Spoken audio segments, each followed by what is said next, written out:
Luiz Fachin. Nós assistimos um dos maiores teatros, ao meu ver, do Congresso Nacional, com esta sabatina do Fachin.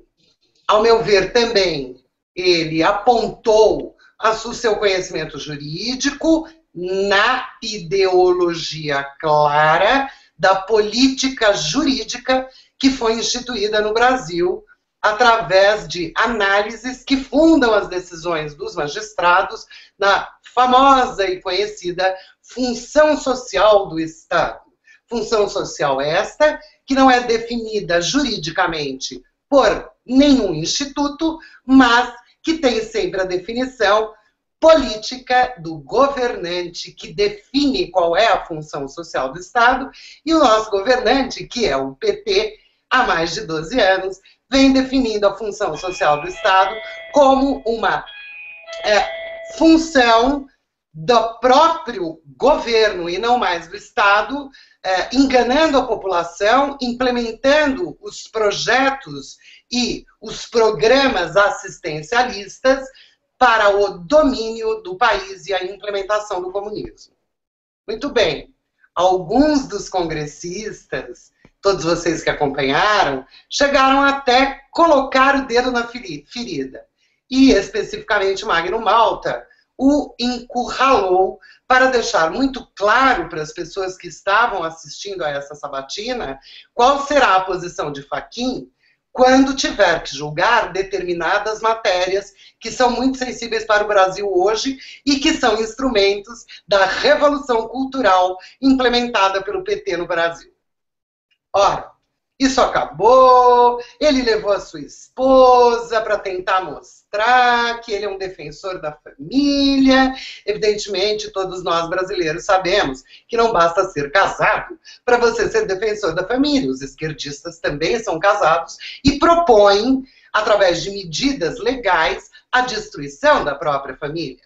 Mas Fachin fez o seu grande teatro, não deu respostas jurídicas embasadas, mas sempre permeadas de um discurso muito político, como se ele fosse um candidato ao Senado ou a deputado federal. Isto foi a plenário, e sabe qual foi a minha surpresa, senhor Nivaldo e todos vocês que me escutam? Não houve questionamento. O único que se posicionou, e mesmo sabendo que o Fachin seria aprovado, deixou clara a sua posição, contrária a todas essas teses defendidas também por Fachin e pelo PT, que foi o Magno Malta. O resto fez só teatro. E o Aécio, minha gente, para não tomar uma pedrada das redes sociais, porque resolveu ir para Nova York, assistir o prêmio de Fernando Henrique Cardoso, ao invés de estar trabalhando na sabatina para que Fachin não fosse aprovado, resolveu dar o rostinho dele, mas não para falar sobre Fachin, para anunciar uma CPI que será instalada e que ele estava colhendo assinaturas. Foi muito bom nós termos vivenciado este momento histórico no país, porque são estes momentos que fazem com que as máscaras caiam e os políticos passem a se revelar verdadeiramente. Qual a tua opinião, Nivaldo?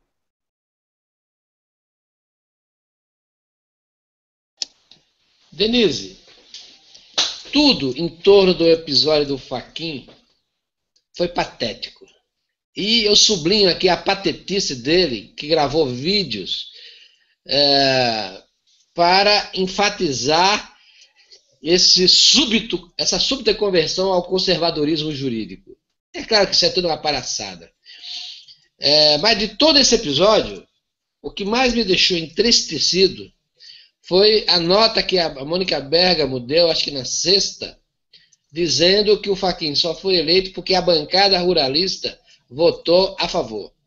Aí eu me pergunto, por que uma bancada ruralista votaria a favor de um sujeito que é um revolucionário típico e que tem como bandeira principal expropriar as terras? Então eu fiquei pensando que houve um acordão, provavelmente um acordão envolvendo dinheiro e essas coisas que a gente sabe como é que funciona, né? Tá o Petrolão aí que não deixa a gente se enganar, e o Mensalão também. Mas isso prova também a cegueira ideológica, política, estratégica da nossa elite dominante, que é bem representada no Senado. Quando saiu a aprovação dele, era esperado por mim, claro. Eu sei como é que é o rolo compressor do executivo quando está em marcha, mas eu não fiquei de todo entristecido por um motivo. Porque o nome do embaixador Guilherme Patriota foi recusado, e isso foi um fato histórico e foi muito importante, porque os mesmos que aprovaram o Fachin recusaram o Patriota. O negócio foi tão grave, do ponto de vista interno do governo, que o Marco Aurélio Garcia deu uma entrevista à Folha de São Paulo dizendo que teria tomado um tiro no peito. Uma metáfora muito forte, porque o episódio foi bastante intenso, vamos dizer assim. A aprovação do Fachin foi de todo ruim, porque tivemos a desaprovação do Guilherme Patriota. Os mesmos que aprovaram foram os que recusaram o Patriota. Então isso mostra, de um lado, a cegueira ideológica, política, estratégica da nossa elite representada no Senado.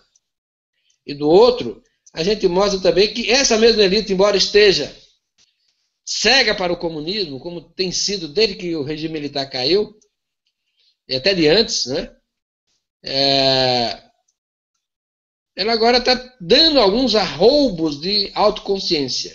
Isso explica a recusa do Patriota, como explica a postura soberana e estadista do Eduardo Cunha, como também explica certos comportamentos antigovernamentais do Renan Calheiros. Sem dúvida. Eu só queria... Então é isso que nos dá, Denise, uma certa vitalidade. A nação parece que não está inteiramente ainda subordinada à entropia esquerdista. Tem algumas forças que encontraram. Se lamento o Fachin, eu louvo essa decisão contra o Patriota e ressalto esses comportamentos recentes do presidente da Câmara e do presidente do Senado, que aconteceram depois da eleição, porque afinal o PMDB ganhou a eleição e o PT perdeu para o parlamento, perdeu muitos deputados, perdeu muitas cadeiras. Sim. Então essa é a realidade política do Brasil. Então, acho que esses dois episódios são fundamentais. Eu só queria agregar uma observação aí no nosso bate-papo. Hoje a gente vai tomar um rumo aqui mais de conversa íntima que normalmente nós temos fora dos hangouts. Nivaldo, esta informação advindo da Mônica Bergamo, que eu não levo nem em consideração, é sabido que a Mônica Bergamo é agente do PT, contratada para sempre exaltar os feitos do governo Dilma e do governo Lula como era, e de alguma maneira, daquela forma que ela tem, que é de cobra, muito venenosa, lançar o seu veneno contra quem está atrapalhando o PT. Eu não acredito que tenha sido a bancada ruralista que tenha definido essa situação. Acredito sim que o PSDB não moveu uma palha contra o Fachin, muito ao contrário, ainda teve o Álvaro Dias para fazer aquele papel de padrinho do Fachin, e ela, para acobertar esta medida adotada pelo PSDB,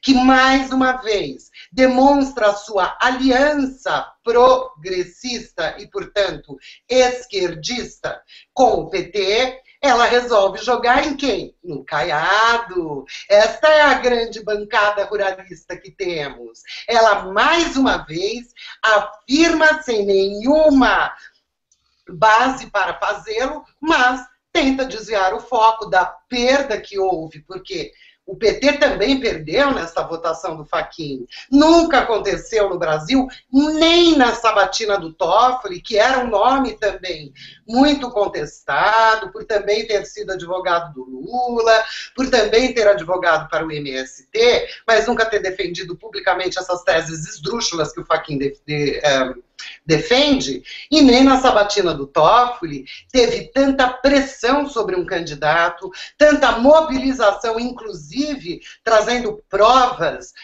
de que o candidato à vaga, no caso Fachin, iria, então, defender medidas inconstitucionais, nada disso aconteceu na sabatina do Toffoli, é a primeira vez que acontece. Portanto, o PT também saiu desgastado e quase retira a data da aprovação, alterando para o dia seguinte, para fazer mais acertos de bastidores, tamanha a dificuldade que era a aprovação no nome dele.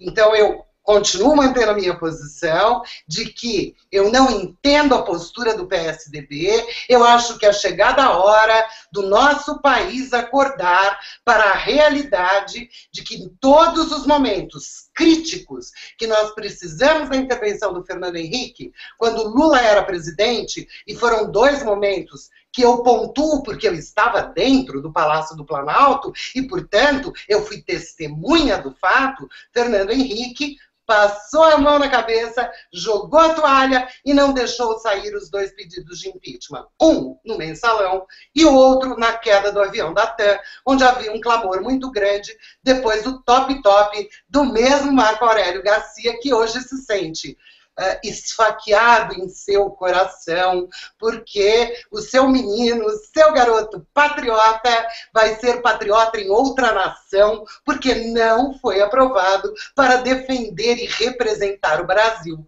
como embaixador.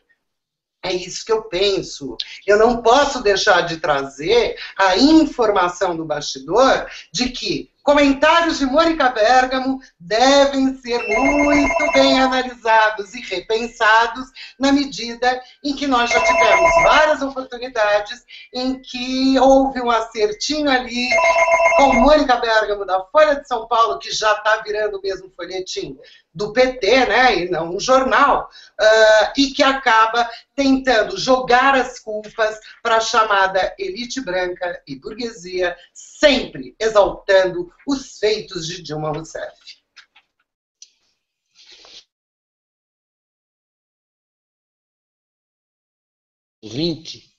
O papel do STF, porque é tão importante a indicação de um ministro da Suprema Corte. Eu tenho acompanhado as decisões, desde que o mensalão entrou em pauta, eu virei um ouvinte da TV Senado, eu tenho visto muita coisa ali. O fato é que a Constituição dá a esses ministros um grande poder, inclusive um poder discricionário de legislar quando lhe apetecem. Esse é o grande problema, porque as inovações jurídicas não estão acontecendo no Brasil no âmbito do poder legislativo, como deve ser, mas estão acontecendo no âmbito do poder judiciário. Então, essa gente deformada moralmente, deformada juridicamente, alinhados com o que há de pior no espírito humano, essa gente tem o poder de legislar sem delegação para tal. É isso que o Aires Brito fez, é isso que Joaquim Barbosa fez, não esqueçamos disso, é isso que Toffoli e esse Barroso aí, a gente viu como ele é ardiloso.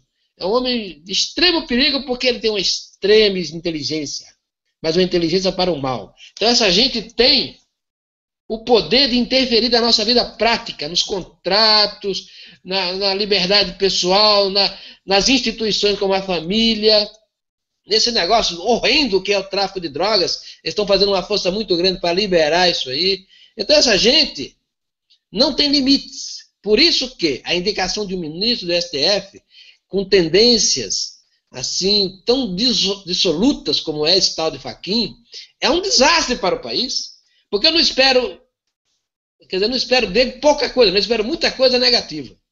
Ele vai estar perfeitamente alinhado com o PT, ele vai passar a mão na cabeça dos caras do Petrolão, vai ser assim. Mas é a realidade que está aí. Então eu queria aproveitar essa... Como esse fato é importante. É importante, não deve ser esquecido.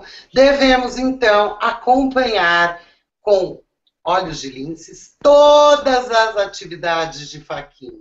Em verdade, meus amigos, os ministros do Supremo são vitalícios desde que não pratiquem crimes de improbidade. Não sejam pegos com a boca na botija vendendo liminar.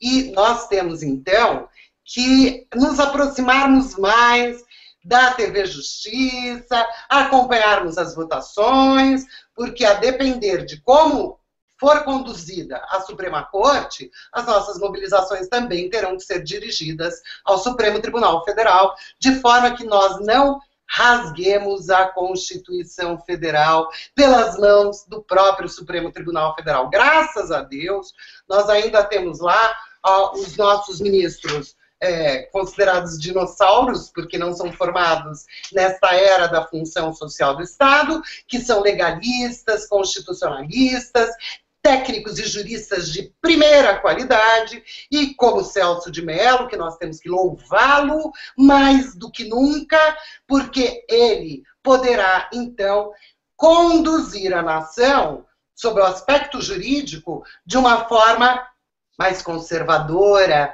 respeitando a estrita legalidade, e para tanto nós vamos ter que apoiá-lo e vamos ter que olhar muito de perto qual vai ser a atuação de Fachin e seus comparsas ali no Supremo Tribunal Federal. Agora, vamos juntar isso com os chineses, vamos juntar isso com o que você acabou de comentar, que diz respeito à legalização das drogas, que acabará sendo decidida pelo Supremo Tribunal Federal e que vem exercendo, sim, você disse com muita propriedade, e tem que ser relembrado o papel de legislador em substituição do Congresso Nacional. São legisladores que não passaram pelo crivo das urnas, ganharam, portanto, bionicamente o direito de legislar.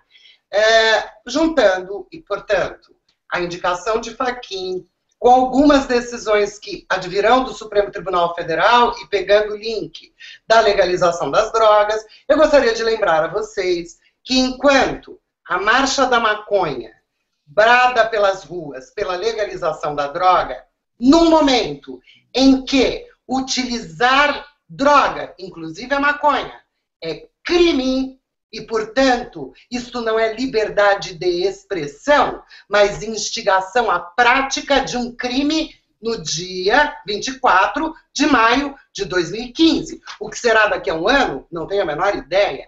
Mas hoje, quando há uma marcha bradando pela legalização das drogas, efetivamente, nós estamos com pessoas na rua instigando a prática de um crime vedado pelo Código Penal. E o Supremo Tribunal Federal libera estas marchas. Por outro lado, a Polícia Federal resolveu, então, que quem brada pela intervenção militar deveria sofrer um inquérito e ser enquadrado na Lei de Segurança Nacional, como está acontecendo neste momento com o Sérgio, eu não consigo pronunciar o nome dele, mas vocês sabem de quem eu estou falando, Zorowski. Enfim, ele está respondendo a um inquérito na Polícia Federal por ser um intervencionista. Mas desde quando bradar pela intervenção é crime? Crime é, sim, bradar pela legalização de droga, que hoje ainda é considerado tráfico no nosso país, quando você brada pela distribuição de drogas pela nação. E, no entanto, o Supremo Tribunal Federal já se posicionou dizendo que eles podem marchar o quanto quiserem, porque isso, na verdade, é liberdade de expressão. Se é liberdade de expressão, vai um recado aqui para o ministro da Justiça, que tem que estar um pouquinho mais afinado com as decisões emanadas do Supremo Tribunal Federal. Arquive, portanto, o inquérito que vocês abriram contra quem brada pela intervenção militar, em que pese eu não ser uma intervencionista, hein? Mas esta é a realidade. Nós temos que mostrar que hoje nós estamos vivenciando uma prática de justiça com 2 pesos e 2 medidas. Agora darei um outro exemplo para fazer este link. Vamos falar um pouco dos chineses e de sua entrada e a quebra das regras legais que existem no país e que não é possível que o Supremo Tribunal Federal também não esteja enxergando-as. Olha, a gente esteve em Brasília, né, Nivaldo?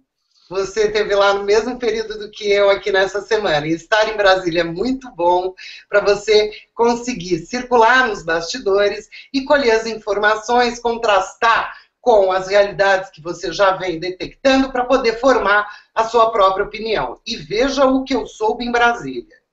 Há 2 anos, os chineses vêm aportando dinheiro no Brasil. Já são 170 bilhões de dólares oficialmente colocados no país. Aonde? Comprando ações do Porto Maravilha do Rio de Janeiro, que hoje é basicamente dos chineses, do metrô do Rio de Janeiro, da Embraer e dos estaleiros. São as áreas de infraestrutura estratégicas do Brasil. Os chineses montaram aqui uma empresa laranja, cujo nome é Rumo SA. Se vocês observarem nos vagões do metrô do Rio de Janeiro, nos vagões ainda que existem na nossa estrada, na herança, né, da nossa estrada ferroviária, vocês verão que todos os vagões já têm a grife Rumo SA, que em verdade é dos chineses. Portanto, eles terão os vagões, irão construir a grande estrada de ferro que da Bahia passará pelo Paraguai, pelo Uruguai e pela Argentina. Irá também até o Pacífico, cruzando o Peru e o Chile, para ter um braço do Brasil entrando na Venezuela. Esse projeto nasceu há muitos anos, quando os esquerdistas já queriam mesmo o domínio da América Latina. Foi um projeto pensado na Valec, aquela mesma Valec, apontada no mensalão, e que agora, com algumas pequeninas modificações, está sendo alterado para que os chineses, então, dominem esta grande rota. Rota do quê, Nivaldo? Rota do quê, se nós estamos falando de países sensíveis, onde passa a rota do tráfico de drogas também? E tendo toda a infraestrutura na mão dos chineses, e Delfim Neto corretissimamente alertando que a questão de aporte de recursos em terras e agronegócios pelos chineses implica não num mero investimento internacional, mas na quebra e nos riscos da nossa soberania. Afinal de contas, nós somos o celeiro do mundo, não é assim que dizem? E os chineses, então, terão o domínio da comida a ser distribuída pelo mundo, tendo 200 milhões de brasileiros para depois comporem o seu exército e ter o domínio da China no mundo inteiro. E o Brasil é um grande braço para isto. Isso vem sendo arquitetado há anos. Erenice Guerra lutou como uma desesperada para instalar lá para o TEL do PSDB, governador do Alagoas, uma montadora de carro da China, e já viam então as conexões dos negócios, todos sendo tramados com esses aportes milionários que nós estamos verificando aqui, e hoje o governo anuncia que haverá 50 bilhões de aporte, além dos 170 que já foram colocados. Denise, o negócio da China agora é no Brasil, né? Mas eu queria voltar um pouco à questão das drogas, porque é um assunto muito importante. Por que eu sou radicalmente contra a legalização das drogas? Porque ela destrói, ela cria dependência dos jovens, ela massacra sobretudo a juventude, tornando as pessoas imprestáveis para a vida.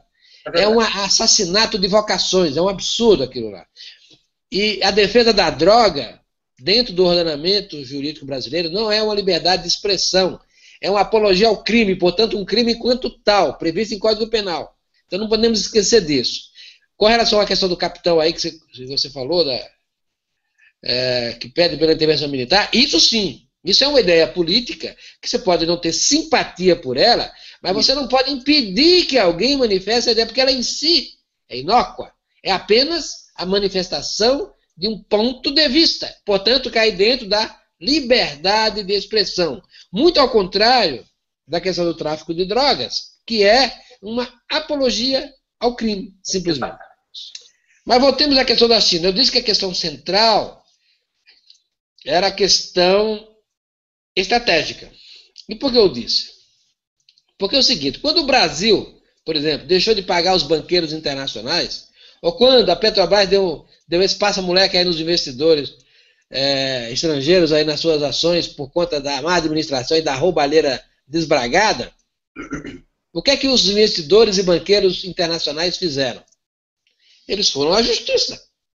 Simples. A gente viu aí a Argentina da Cristina Kirchner nas barras dos tribunais de Nova York.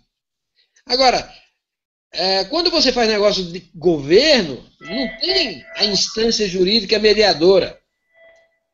É basicamente o seguinte, é uma relação que pode levar a um conflito militar. Isso é muito grave porque o Brasil não tem força militar estratégica. O Brasil não domina o Atlântico Sul. O Brasil não tem foguetes intercontinentais e não tem bombas nucleares. Tudo isso a China tem. E a gente não pode esquecer que eu estou fazendo uma base de lançamento de foguetes na Argentina, que é no nosso quintal aí, o que coloca diretamente em perigo Brasília e São Paulo. É muito sério. O nosso urânio, lembre-se disso. Nós não temos os foguetes e bases nucleares, mas nós temos a matéria-prima, que é o urânio. Veja o interesse da China no Brasil. Pois bem, então não se pode tratar a China como se fosse um mero investidor, porque não é. Ele não está comprando meramente propriedade, está comprando direitos geopolíticos. É claro que o governo de hoje, do PT, se alinha com a China, mas o próximo pode não ser. Então, essas pessoas do PT que estão fazendo esses acordos não têm o direito de alienar a soberania do Estado Nacional. Esse é o ponto principal. Então, o que eu critico, e critico veementemente, é essa complacência com esse complô internacional de comunistas para tomar conta do Brasil. Eu até acho que a vinda do primeiro-ministro nesse momento foi exatamente para criar um fato novo, um fato positivo, uma agenda positiva para a presidente Dilma Rousseff, que está perdida no mato sem cachorro. Ela está mais perdida que segue em tiroteio. Então, o que eu posso dizer? A nação tem que se posicionar contra isso. Eu falei no primeiro momento sobre isso, gravei até um vídeo específico sobre esse assunto. E estou preocupado com isso, estou alertando isso. Mas eu acho que não sou só eu que enxerga, nem só você, Denise. Tem mais gente. Não é possível que só nós vejamos o mal em ação, não é? Tirou daqui, meu nobre guru. Ia eu perguntar a você. Ora, os nossos militares que fazem a Escola Superior de Guerra, que é uma escola extremamente boa e importante na preparação dos planejamentos estratégicos de uma nação, tanto quanto nós, até porque eles têm maiores condições e informações, devem estar cientes deste risco do domínio geopolítico do nosso país por um país comunista. E é aí que eu acabo me questionando e questionando nas próprias redes sociais onde estão os militares. Eu não preciso clamar por intervenção alguma. É função do militar a garantia da lei e da ordem e das regras constitucionais e da soberania nacional. E se nós fizermos esta análise, e eles, que são até muito mais preparados pela própria Escola Superior de Guerra, também o fazem, a pergunta é, o que essa galera está fazendo, minha gente, sabe o quê? O nosso comandante do Exército, querido Vilas Boas, estava com Jacques Wagner, a semana passada, na Rússia. E Jacques Wagner, dando uma entrevista linda, onde ele propõe que o Exército Brasileiro passe agora a fazer as manobras militares em conjunto com a Rússia para o seu aprendizado. Ora, neste momento, o comandante do Exército devia ter ou entregue o cargo ou derrubado o ministro da Defesa. Todos os ministros da Defesa desse país foram derrubados por comandantes do Exército. No governo Lula, ele escolheu o comandante Albuquerque, que apesar deles dizerem que era o chefe da tortura no país, foi o cara que ele escolheu para ser o comandante do Exército e garantir a governabilidade dele.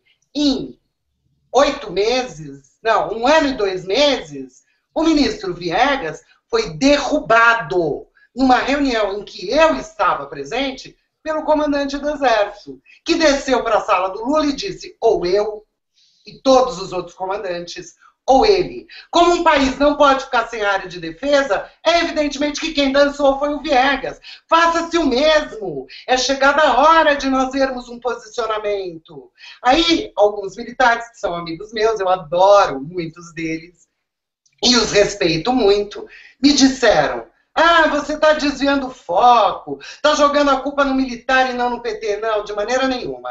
Eu não estou dizendo que quem criou o caos foi o militar, mas eu estou dizendo que quem abraça uma farda deve fazê-lo em defesa da soberania de seu país e deve seguir, portanto, estritamente as regras militares que lhes foram ensinadas. E eles sabem, sim, que nós estamos num risco de geopolítica, como você bem explicou, imenso. E está na hora desta gente mostrar do lado de quem estão os nossos militares. Estão do lado dos haitianos para levar alimentos e aparecer na Rede Globo como os bonzinhos da pátria? Ou estão do lado do cidadão brasileiro que recolhe imposto, inclusive para pagar o soldo do militar?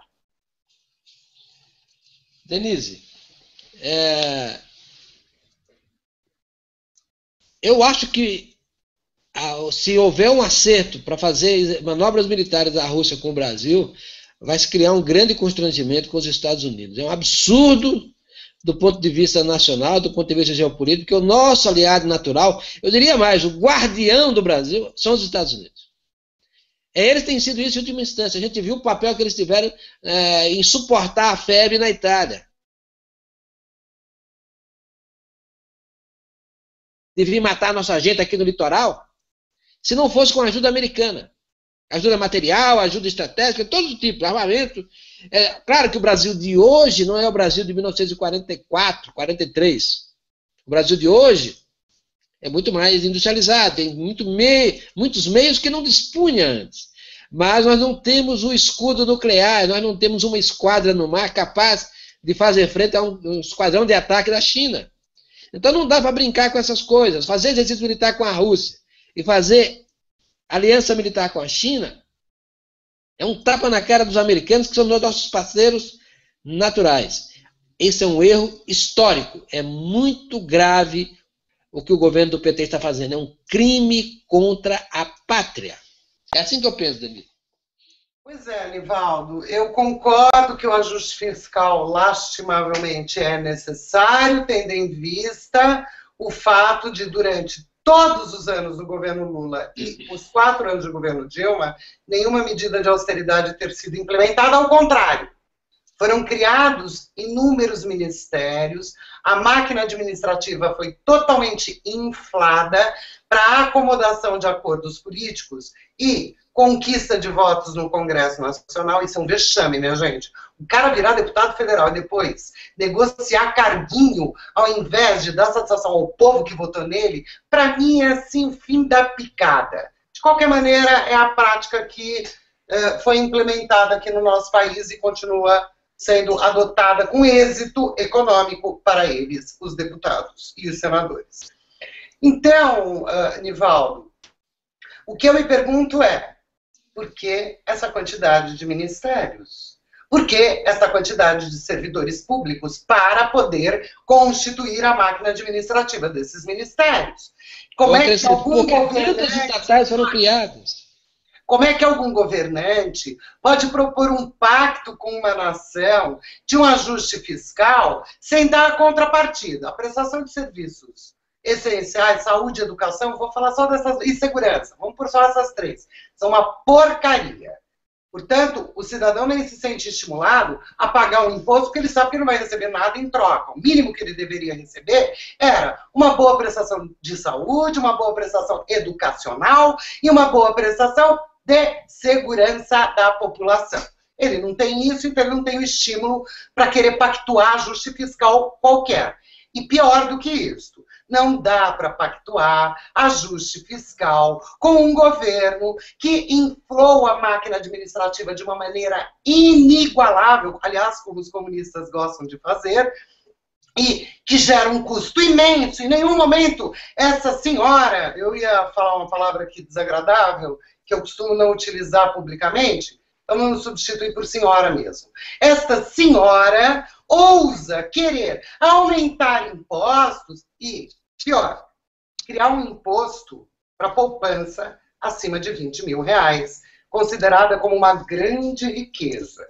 Imagine você, o coitadinho do servidor lá, que ganha seus 2 salários mínimos, que não consegue poupar nada, mas que comprou um cofrinho e foi colocando moedinha, e ao longo de 15, 20 anos chegou a ter 20 mil reais. Ele é rico.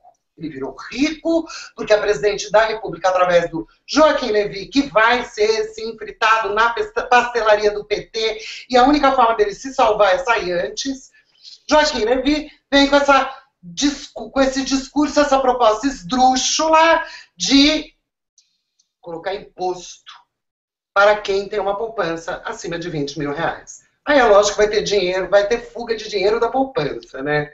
A Caixa Econômica Federal está deixando até site fora do ar, tamanho rombo que está dentro da Caixa. Está todo mundo tirando dinheiro, meus amigos. Os ricos mesmo já estão com o dinheiro todo lá fora.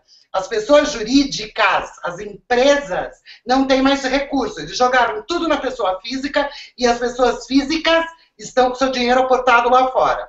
Os pobres que tinham dinheiro na poupança, vai todo mundo rapar o dinheiro da poupança. Eu quero ver de onde vai sair dinheiro para governar um país como o Brasil. Aí ela corre para a China e diz, ó, estou vendendo para você o meu país para salvar o meu projeto de poder. Gente, isto é algo absolutamente nojento, essa é a palavra. Não tem outra. Nós não estamos mais falando de atividades meramente políticas, nós estamos falando de falta de caráter. Este grau de enganação é falta de caráter. E não é possível que a população brasileira seja obrigada a ter no comando dela pessoas que não têm o menor caráter, não têm o menor compromisso com a nação e com a população. É um compromisso de se perpetuar no poder, custe o que custar. Porque na hora que você vai no supermercado e a senhorinha tem que passar o constrangimento de retirar produtos da sua cesta que ela estava acostumada a levar, enquanto essa senhora está vivendo o seu constrangimento, esses comunas, esquerdistas, seja lá com o nome que for, vivem nababescamente e pouco se importam, porque as pessoas para o comunismo não são seres humanos, são mera massa de manobra. E nós, lastimavelmente, fomos colocados no centro deste caldeirão e furacão. E há de existir uma saída, e essa única saída é a união do povo brasileiro. Não é marchando. Isso eu já vou dizer para vocês. Não, por favor, é tudo muito simbólico, é muito bonitinho, até porque advém de juventude, essas iniciativas, é bacana, a gente tem que louvar que os nossos jovens estão a seu jeito, sem nenhuma maturidade, tentando se posicionar e mostrar a sua indignação. Então tem este valor simbólico. Agora, sinceramente, minha gente, não é marcha de 30, 40 pessoas que vai derrubar Dilma Rousseff. Pois, se o comando da aeronáutica não derruba, o comando do exército, nós estamos falando de instituições poderosas, o comando do exército não derruba, o comando da marinha não derruba, o senhor PSDB, que já poderia ter atuado firmemente, eu não vou citar nomes, porque são quase todos já do PSDB, também não atuam. A ala mais à direita, digamos assim, do Congresso Nacional, com muita dificuldade. Quem está nos salvando são os evangélicos. Louvo aqui a bancada evangélica, que é a única que está tendo coragem de se posicionar. Mas são 72 no Congresso Nacional. Diante de tudo isso, vocês realmente acham que uma marcha de 30 moleques vai derrubar Dilma Rousseff? É óbvio que não. A gente louva, acha bonitinho, pedimos até para as pessoas irem, mas já sabemos que é meramente simbólico e que não vai levar a nada. Nós precisamos agora estruturar uma atuação política madura, cultura, com pessoas que vivenciam a política há muitos anos, independentemente de terem cargos políticos ou não, e que têm a condição de montar a estratégia. Trata-se de uma guerra. Não se vai para a guerra sem estratégia. Denise, eu queria agregar um ponto que é muito importante nessa discussão que nós estamos fazendo, que é a crença fundamental de quem está no poder. Eu disse para vocês que é estatista, que é intervencionista, que é expansionista da despesa estatal, e a realidade possível é a realidade desejada. O que é desejado? É deixar a iniciativa privada fazer o processo econômico. É isso que é o higiênico, isso é que é necessário. A gente tem que trabalhar pelo livre mercado. A gente tem que pregar a livre iniciativa. Nosso país é um país de empreendedores. Só que hoje, o governo não só interviu, regulou e etc., como também patrocinou a oligopolização indecente de setores inteiros, como é o caso da carne bovina e do frango, que hoje a gente paga pelo menos 2 ou 3 vezes mais caro do que pagava um ano atrás, por conta desse oligopólio maldito criado pelo governo do PT com o dinheiro do BNDES. Então a gente precisa dizer que a crise tem solução. A solução é reduzir a despesa do Estado, impiedosamente. Por exemplo, eu tenho uma sobrinha, no meio dessa crise toda, eu tenho uma sobrinha minha que passou num concurso para a Advocacia Geral da União, ela é advogada da União, e assumiu ontem não, sexta. Meu Deus, onde é que está a crise se estão ainda admitindo gente? Só tem crise quando você demite, não quando você admite. E ela foi admitida, claro, passou em concurso, PRPP, mas não era o momento de admitir ninguém. Percebe? E na minha própria família eu vi isso acontecer, então isso eu posso tirar que é generalizado.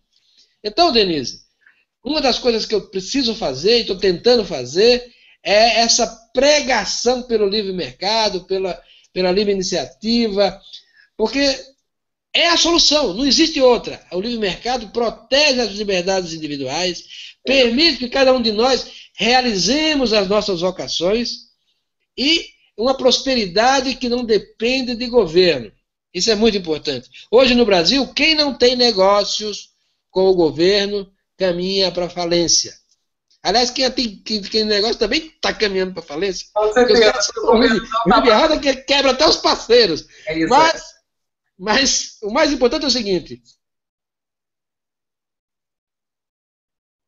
Deu uma congeladinha. Fala. Agora, os coitados que são da 100% livre iniciativa, que não dependem de governo e que às vezes precisam de banco, esses estão no momento terminal.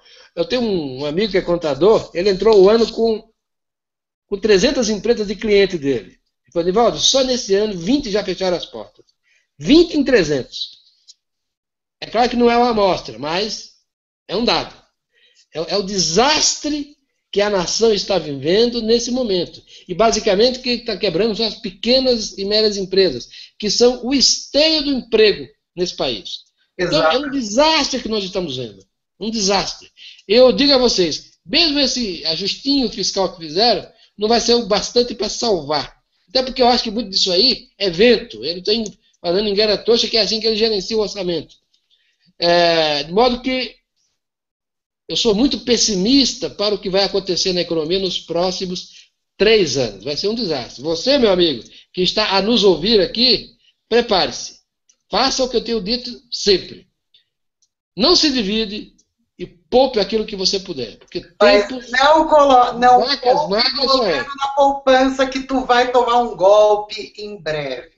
Não utilizem a poupança como mecanismo de poupar na medida em que esta proposta do Joaquim Levy está sendo muito bem aceita por Dilma Rousseff. Não é um congelamento da poupança, mas através dos impostos eu capo um grande percentual do teu dinheiro que você poupou com o teu trabalho. Agora, Nivaldo, nós alcançamos aqui já a nossa 1 hora de programa, e a gente sabe que as pessoas também ficam meio cansadinhas quando a gente ultrapassa muito do horário. Mas a gente não pode deixar de lembrar, no final deste programa, que hoje é dia de Pentecostes, um dia de extrema importância para a Igreja Católica. Simbolicamente, eu vou resumir aqui, nós poderíamos simbolizar como dia do aniversário da Igreja Católica, ela nasce exatamente com o surgimento do Espírito Santo, distribuindo então suas línguas de fogo para os apóstolos, de forma que qualquer um deles que pregasse seria entendido pela língua que fosse, e é a partir daí que nasceu a Igreja Católica Brasileira, não a partir do Vaticano. Vamos lembrar que a igreja, esta, tijolo sobre tijolo, não foi construída por Deus, tampouco pelo Espírito Santo. Foi construída por homens.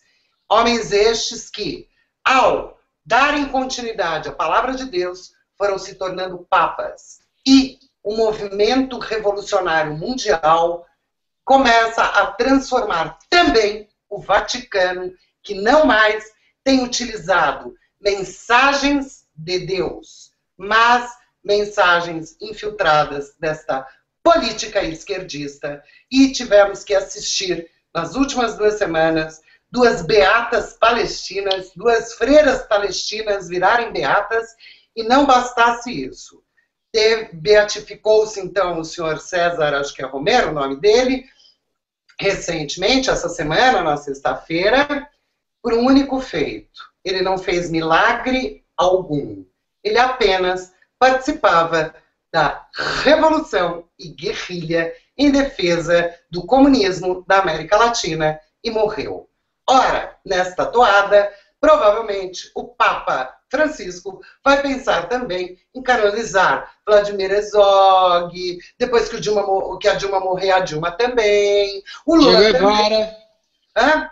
O Che Guevara. O Che Guevara. Então, assim, o milagre foi ter sido esquerdista e lutado. Vamos resistir contra isso, vamos enviar as nossas correspondências ao Vaticano, nós somos filhos de Deus e temos o direito e a obrigação de defendermos a verdadeira Igreja Católica, constituída por Deus e abençoada pelo Espírito Santo.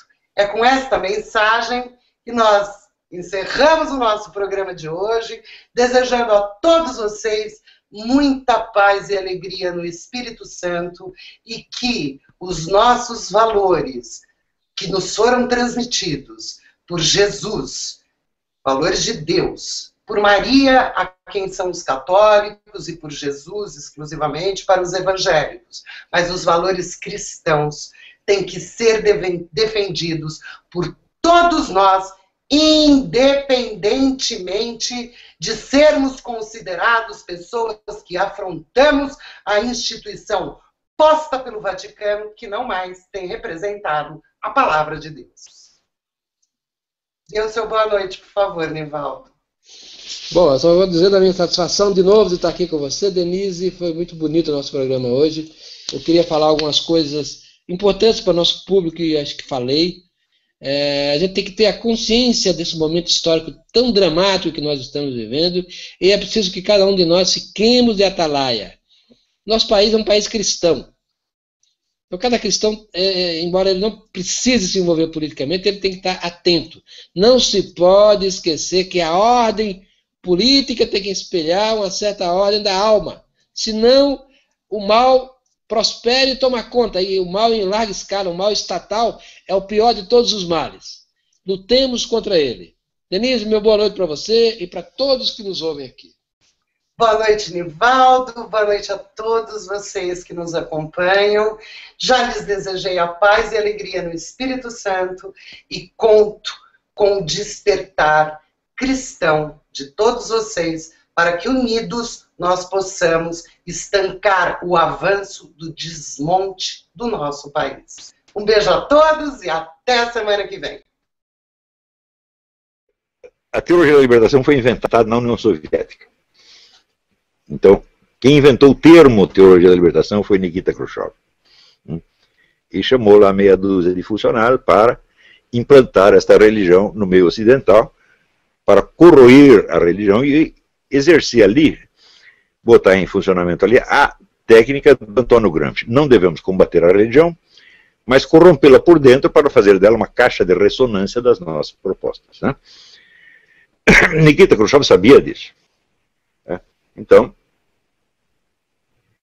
ele inventa a teologia da libertação e em 1968 cria um congresso internacional onde aquelas ideias já são apresentadas. 3 anos depois aparece o primeiro livro sobre teologia da libertação de autor latino-americano, que é o padre Gustavo Gutiérrez. 3 anos depois. Ele estava na conferência, ele ouviu as instruções de Nikita Khrushchev e escreveu o livro. Até hoje você vê tudo lá. Quem inventou a teologia da libertação foi o padre Gutiérrez. É claro que não. E o Leonardo Boff, então? Leonardo Boff entra nessa conversa em 1977. Quer dizer, 9 anos depois. Né? Que a fórmula já estava toda... Nikita Khrushchev inventou isso nos anos 50. Conseguiu fazer a tal da conferência em 68. Quer dizer, veja a longa preparação que houve. E com toda a grana que tem a KGB, você imagina quanta gente tem metido nesse processo. Daí lança a teologia da libertação em 68, daí aparece o padre Gutiérrez, que se oferece gentilmente para ser o porta-voz. E, anos depois, né, a Igreja Católica resolve reagir. O que ela faz? O Papa João Paulo II manda lá o então cardeal Ratzinger fazer uma análise da teologia da libertação. O cardeal Ratzinger pega os livros do padre Gutiérrez e do Leonardo Boff e os analisa do ponto de vista da teologia católica. Mostrando que aquilo é incompatível com a doutrina católica. Daí os conservadores dizem que a teologia da libertação está liquidada. Olha, em primeiro lugar, o que o cardeal Ratzinger examinou não foi a teologia da libertação, mas foi a versão publicitária escrita por Leonardo Boff e Gutiérrez. A teologia da libertação é um discurso em 2 níveis. Você tem um discurso...